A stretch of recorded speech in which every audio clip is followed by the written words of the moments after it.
स्थल है। और मोहनजोदड़ो की जब हम बात करते हैं तो प्यारे बच्चे ये भी कहां पर है, वर्तमान पाकिस्तान में है। किस नदी के किनारे, तो ये देखने के लिए मिलेगा सिंधु नदी के किनारे। और अगर हम बात करते हैं इसकी खोज की, तो इसकी खोज कब की गई थी, 1922 में। किसने की थी, राखलदास बनर्जी, या फिर आपको एग्जाम में लिखा मिल सकता है आरडी बनर्जी। तो चाहे आरडी बनर्जी लिखा हुआ हो चाहे राखलदास बनर्जी, एक ही बात है, क्योंकि आरडी बनर्जी की फुल फॉर्म है राखलदास बनर्जी। तो ये पाकिस्तान में हमें मिलता है सिंधु नदी के किनारे पर। ठीक है, जब हम इसकी बात कर रहे हैं तो पाकिस्तान भारत का ही हिस्सा है। ठीक है, क्योंकि पाकिस्तान और भारत जो है 1947 में एक दूसरे से अलग हुए हैं। फिर हम बात करते हैं चनहूदड़ो की, चनहूदड़ो, ठीक है, जहां से हमें मिलेगा मनके का कारखाना। प्यारे बच्चे इसकी जो खोज की गई थी वो की गई थी 1931 में। ठीक है, ध्यान से सुनना, खोज कब हुई थी, 1931 में। लेकिन इसकी खुदाई कब की गई थी, तो खुदाई की गई थी 1935 से 1936 के बीच में। और इसकी जो खोज करने वाले थे उनकी अगर मैं बात करती हूं तो वो थे आरसी मजूमदार। किसने खोज की थी इसकी, आरसी मजूमदार ने। और इसकी खुदाई किसने करवाई थी, तो बेटा जी मैके ने। ठीक है, दोनों में डिफरेंस है, खुदाई अलग व्यक्ति ने की है, ये आप ध्यान रखेंगे। ठीक है, तो आप कहोगे मैम खुदाई किसने की है और यहाँ पे खोज किसने की है। अब ये कहां पड़ता है चनहूदड़ो, तो बेटा जी ये भी आपका पाकिस्तान में है। और किस नदी के किनारे, तो आपका इंडस रिवर यानी सिंधु नदी के किनारे पर देखने के लिए मिलता है। कहां देखने के लिए मिलता है मैम, सिंधु नदी के किनारे हमें देखने के लिए मिलता है। फिर आता है बेटा जी धोलावीरा।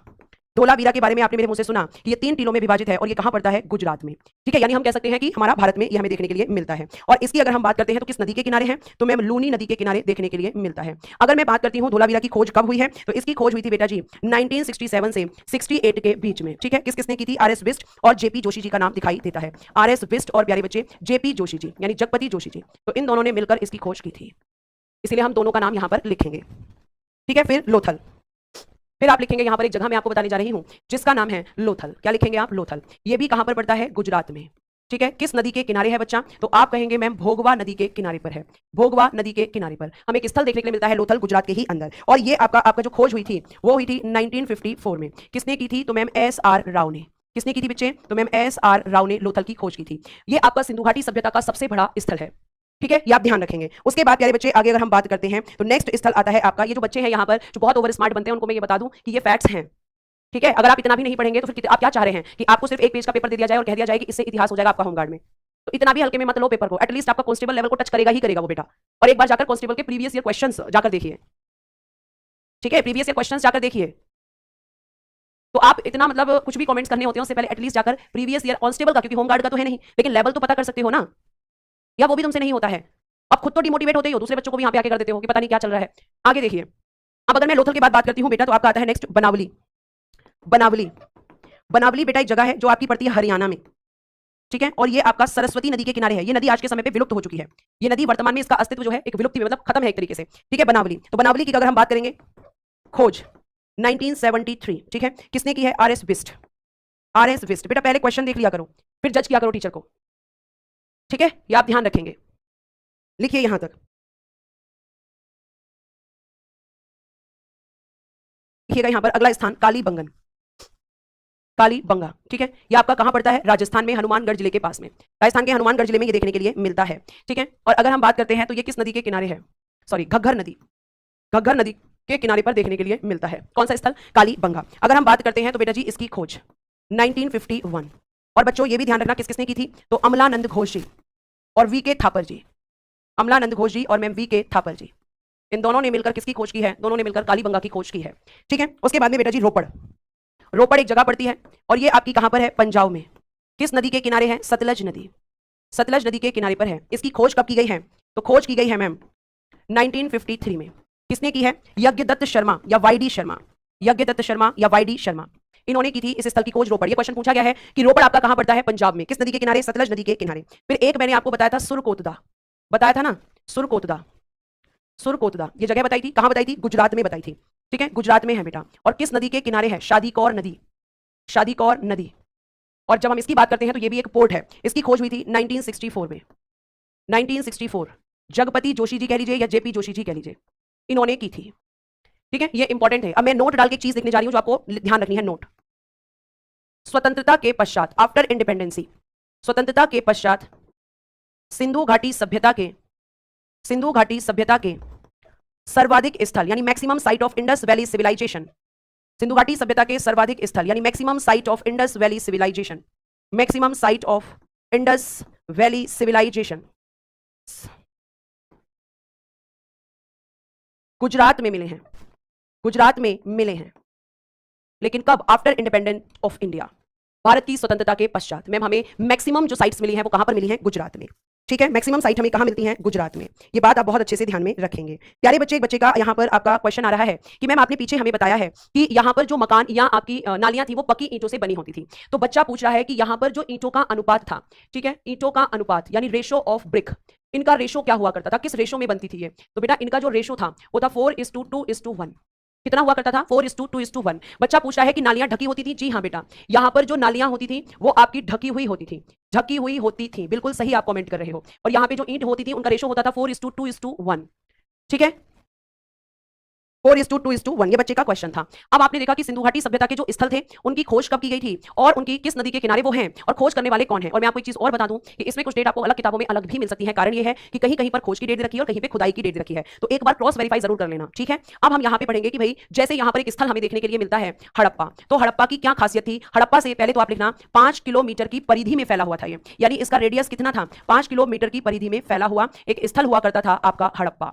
ठीक है, तो हड़प्पा से हमें कौन कौन सी चीजें देखने के लिए मिलती हैं? तो प्यारे बच्चे, अगर मैं आपसे यहां पर बात करती हूं तो हड़प्पा की पहली बात। दूसरा, मैम ये ग्रिड पद्धति में बना नगर था। यहां पे सिंधु घाटी सभ्यता में जो आपके नगर बने हैं वो ग्रिड पद्धति से बना नगर। ठीक है, ये आपका था। अब बच्चा कहेगा ग्रिड मेथड क्या होता है, ग्रिड पद्धति क्या होती है? तो बेटा देखिए, अगर आपके यहां पर ऐसे हैं तो ऐसे बना रहेगा, ऐसे रहेगा, ऐसे, इस तरीके से बनाइए। ठीक है, ये आपका ग्रिड मेथड में बने हुए घर होते हैं इस तरीके से, ये आपके इस तरीके से, तो इसको कहते हैं ग्रिड मेथड। तो इंडस वैली सिविलाइजेशन की साइट हड़प्पा में जो घर बने हुए होते थे वो किस मेथड से? तो ग्रिड मेथड से, यानी ग्रिड पद्धति से बने हुए होते थे। ठीक है, ये आपको ध्यान रखना है। उसके बाद आपको मैं बता दूं यहां पर बेटा कि यहां पर क्या मिला है, यहां पर मैम शव दफनाने के साक्ष्य मिले हैं, यानी जो डेड बॉडीज होती थी, ठीक है, शव दफनाने के साक्ष्य, उनके एविडेंसेस हमें मिले हैं कि यहां पर उनको दफनाया जाता था। तो डेड बॉडीज को कहां दफनाया जाता था? डेड बॉडीज को कहां दफनाया जाता था? तो आप कहोगे कि मैम डेड बॉडीज को दफनाया जाता है कब्रिस्तान में। जब यहां पर डेड बॉडीज दफनाई जाती थी तो इसका मतलब यहां कब्रिस्तान भी होंगे। तो यहां के कब्रिस्तान को बेटा जी R37 या H कब्रिस्तान कहा जाता है। यहां के कब्रिस्तान को क्या नाम दिया गया? R37 या मैम H कब्रिस्तान यहां पर नाम दिया गया था। यहां के कब्रिस्तान को इन दोनों नामों से जाना जाता है। ये आपको बहुत अच्छे से ध्यान रखना है। क्लियर है? आगे चल सकते हैं। अगर मैं आपसे बात करूं, हाँ बिल्कुल मिलता है आदर्श, बिल्कुल सही कह रहे हो कि रोपड़ जो है कहीं कहीं पर मैम बीबी लाल भी मिलता है, बिल्कुल मिलता है। मैंने आपको बताया ना कि इन साइट्स के बारे में आपको अलग किताबों में कुछ अलग डेट्स या अलग खोजकर्ता मिल सकते हैं। तो उसमें क्या होता है कि खोज करने वाला व्यक्ति अलग है, खुदाई करने वाला व्यक्ति अलग है। कहीं पे इनका खुदाई और खोज दोनों की डेट अलग है। जैसे देखो यहाँ पे मैंने बेटा पीछे आपको बताया है, जो चीज है वो मैं आपको फैक्ट एकदम यहाँ पे बताती हूँ। जैसे देखो मैंने दो चीजें लिखवाई है चंद्रहोत्रों में कि खोज अलग व्यक्ति ने अलग समय पे की, खुदाई अलग व्यक्ति ने अलग समय पे की। तो ऐसे ही और साइट्स के बारे में भी है। और ध्यान रखना कि आपको अकॉर्डिंग टू ऑप्शन ही आंसर करना है। ये वो डेट्स और वो चीजें हैं जो एग्जाम में पूछी जा चुकी है और मैंने आपको बताई है यहाँ पर। ठीक है, ये आप ध्यान रखेंगे। अगर मैं आपसे बात करूं बेटा हड़प्पा में आगे, तो यहां पर जब शव दफनाने के साक्ष्य मिले हैं तो इसका मतलब यहां कब्रिस्तान हुआ करते थे और कब्रिस्तान को हम क्या कहते थे? R37 कब्रिस्तान या H कब्रिस्तान के नाम से जाना जाता था। इसके अलावा बेटा हमें हड़प्पा से क्या मिलता है? कपास की खेती के साक्ष्य मिलते हैं कि यहां पर मैम कपास की खेती की जाती थी। कल्टीवेशन, कॉटन कल्टीवेशन कहां से देखने के लिए मिलता है मैम? हमें हड़प्पा से। और इससे पहले अब आपसे मेरा एक प्रश्न है कि सबसे पहले कपास की खेती के साक्ष्य कहां से मिले हैं? बताइए फटाफट। कपास की खेती के साक्ष्य सबसे पहले कहां से मिले हैं? मुझे ये बताइए। मैंने आपको इस क्वेश्चन का आंसर इसी क्लास में दिया था। वेरी गुड शाइना, मैं मेहरगढ़ से मिले हैं। मेहरगढ़ जो आपका वर्तमान पाकिस्तान में देखने के लिए मिलता है, मैं मोहम्मद बलूचिस्तान। तो वहां पे हमें क्या मिलता है? सबसे पहले कपास की खेती के साक्ष्य। लेकिन हमें हड़प्पा से भी कपास की खेती के एविडेंसेस मिलते हैं, कपास की खेती के साक्ष्य हमें यहां से भी मिलते हैं। मैम अगर हम बात करते हैं हड़प्पा की, तो हम यहां पर यह भी देख सकते हैं कि स्त्री के गर्भ से, स्त्री के गर्भ से, ठीक है, स्त्री के गर्भ से निकलते हुए पौधे की मूर्ति मिली है, निकलते हुए पौधे की मूर्ति। यानी हम कह सकते हैं कि यहां पर क्या किया गया है इस चित्र के द्वारा, यहां पर मैम इस डायग्राम के थ्रू या सॉरी इस स्टैचू के थ्रू, मूर्ति को कहते हैं स्टैचू, तो इस स्टैचू के थ्रू मैम हमें ये बताने की कोशिश की गई है कि धरती एक मां की तरह होती है, जैसे मां अपने बच्चे को जन्म देती है। ठीक है, अगर मैं आपसे बात करती हूं, ध्यान से सुनिए, अगर मैं आपसे बात करती हूं कि स्त्री का जो गर्भ है उसमें क्या रहता है? बच्चा। तो जिस तरीके से एक मां अपने बच्चे को जन्म देती है, ऐसे ही धरती किसको जन्म देती है? पौधे को। तो इसीलिए यहां पर लोगों ने क्या माना है? धरती मां माना है। ये आप ध्यान रखेंगे। साथ साथ में आपको बता दूं कि हड़प्पा से ही हमें नृत्य करते हुए, ठीक है, नृत्य करते हुए पुरुष की पत्थर की मूर्ति मिली है। नृत्य करते हुए पुरुष की पत्थर की मूर्ति, पुरुष की पत्थर की मूर्ति मिली है। ध्यान रखिएगा, पत्थर से बनी हुई है, स्टोन स्टैचू हमें यहां से मिलता है, लेकिन किसका? मेल का। और बेटा ध्यान रखना कि ये पुरुष की पत्थर की जो मूर्ति है इसका कंपैरिजन भगवान शिव की नटराज की मूर्ति से किया जाता है। और कैसा पत्थर मिला है मैम यहाँ पे? कैसे पत्थर की? तो बेटा जी काला एवं लाल पत्थर, यानी ब्लैक एंड रेड स्टोन से बनी हुई मूर्ति हमें मिलती है। और ये क्वेश्चन पूछा गया क्वेश्चन है, ये क्वेश्चन पूछा गया है कि पुरुष की नृत्य करते हुए पत्थर की मूर्ति कहां से मिलती है? तो मैम वो हमें मिलती है हड़प्पा से। बेटा हड़प्पा में हमें देखने के लिए मिला है गेहूं और जौ के दाने। तो गेहूं और जौ के दाने जब हमें यहां से मिलते हैं तो हम ये कह सकते हैं कि मैम यहां पर गेहूं और जौ की खेती होती थी। यहां से मैम हमें शंख से बना बैल मिला है, शंख से बना बैल, यानी इस समय पर बैल हुआ करते थे, लेकिन किससे बना हुआ मिला है? शंख से बना हुआ बैल। तो ये वो इंपॉर्टेंट पॉइंट्स हैं जो हड़प्पा के बारे में किसी भी एग्जाम में पूछे जाते हैं।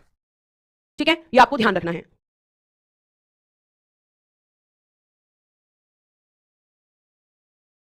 ठीक है, आगे चलें। आगे देखिए, अब नेक्स्ट आपका स्थल कौन सा है इंपॉर्टेंट? नेक्स्ट है मैम मोहनजोदड़ो। मोहनजोदड़ो, जिसके बारे में मैंने आपको बताया था कि भारतीय उपमहाद्वीप में सबसे बड़ा स्थल अगर सिंधु घाटी सभ्यता का कोई था तो वो मोहनजोदड़ो था। कौन था प्यारे बच्चे? मोहनजोदड़ो। जब हम इसकी बात करते हैं तो इसे एकदम बेसिक क्वेश्चन पूछा जाता है कि मोहनजोदड़ो का सिंधी भाषा में क्या अर्थ है। सिंधी भाषा में इसका क्या अर्थ होता है मोहनजोदड़ो का? तो कहा जाता है कि बेटा जी यहाँ पे इसको कहा जाता है मृतकों का टीला। ठीक है, क्यों कहा जाता है? क्योंकि यहाँ पर बहुत बड़े हमें जो है माउंट्स मिलते हैं किसके? राख के। तो इसको कहा जाता है, आपका मीनिंग ऑफ सिंधी इसका है कि मृतकों का टीला। ठीक है, मृतकों का टीला इसको कहा जाता है, ये आपको ध्यान रखना है। प्यारे बच्चे, मोहनजोदड़ो में हमें सर्वाधिक जनसंख्या देखने के लिए मिलती है। मैक्सिमम पॉपुलेशन अगर सिंधु घाटी सभ्यता के किसी नगर में थी तो वो था मोहनजोदड़ो। ठीक है, मैक्सिमम पॉपुलेशन। और आप ये जानते हैं कि आज के समय पर मैक्सिमम पॉपुलेशन कहां देखने के लिए मिलती है? जल्दी से मुझे फटाफट बताएं, आज के समय पे कहां मिलती है? मैं प्रश्न का पहले उत्तर जानूंगी फिर आगे बढ़ूंगी। मजूमदार, कर लीजिए इसको, इसको ठीक कर देना, एनजी मजूमदार। ठीक है, बहुत बढ़िया मैम, यूपी में है। कहां पर है? यूपी में है। आगे चलते हैं और अब हम आगे बात करते हैं जो आपका सबसे ज्यादा क्वेश्चन पूछा जाता है मोहनजोदड़ो से। यहां पे बेटा जी हमें विशाल स्नानागार मिलते हैं, विशाल स्नानागार। ठीक है, जिसे हम कहते हैं ग्रेट बाथ। ग्रेट बाथ, विशाल स्नानागार। कहा जाता है कि जिस तरीके से आज के समय आप एक तरीके से क्या देखते हो? स्विमिंग पूल देखते हो। कैसा होता है स्विमिंग पूल? मैम पक्का बना हुआ होता है, तो बिल्कुल ये हुआ करता था विशाल स्नानागार। विशाल स्नानागार बिल्कुल उसी की तरह में इसका यूज क्या होता था? तो कहा जाता है कि जब धार्मिक अनुष्ठान, मतलब जब रिलीजियस आपके फंक्शंस हुआ करते थे या रिलीजियस एक्टिविटीज हुआ करती थी, तो उस समय पर कुछ धार्मिक अनुष्ठानों के समय लोग इसमें स्नान करते थे। ठीक है, जैसे आज के समय में हम गंगा में स्नान करने जाते हैं, इसी तरीके से यहाँ पर ये it's like a swimming pool. क्यों कह रही हूँ? क्योंकि उसी शेप में ये बना हुआ था, पूरा रेक्टेंगुलर शेप में था। इसमें अंदर जाने के लिए और बाहर निकलने के लिए सीढ़ियां लगी हुई होती थी, जैसे स्विमिंग पूल में होती हैं, बिल्कुल वैसे ही। आप अपने दिमाग में ध्यान रखेंगे, एक तरीके का स्विमिंग पूल। तो ये रेक्टेंगुलर शेप में होता था, उतरने और चढ़ने के लिए इसमें सीढ़ियां बनी हुई थी। तो विशाल स्नानागार यहाँ पर हमें देखने के लिए मिलता है। अब एक और चीज है कि जैसे हमें विशाल अन्नागार, ये भी तो देखने के लिए मिलते हैं, विशाल अन्नागार, जिनको हम कहते हैं ग्रेट ग्रेनरी। क्या कहते हैं इनको? Great granary.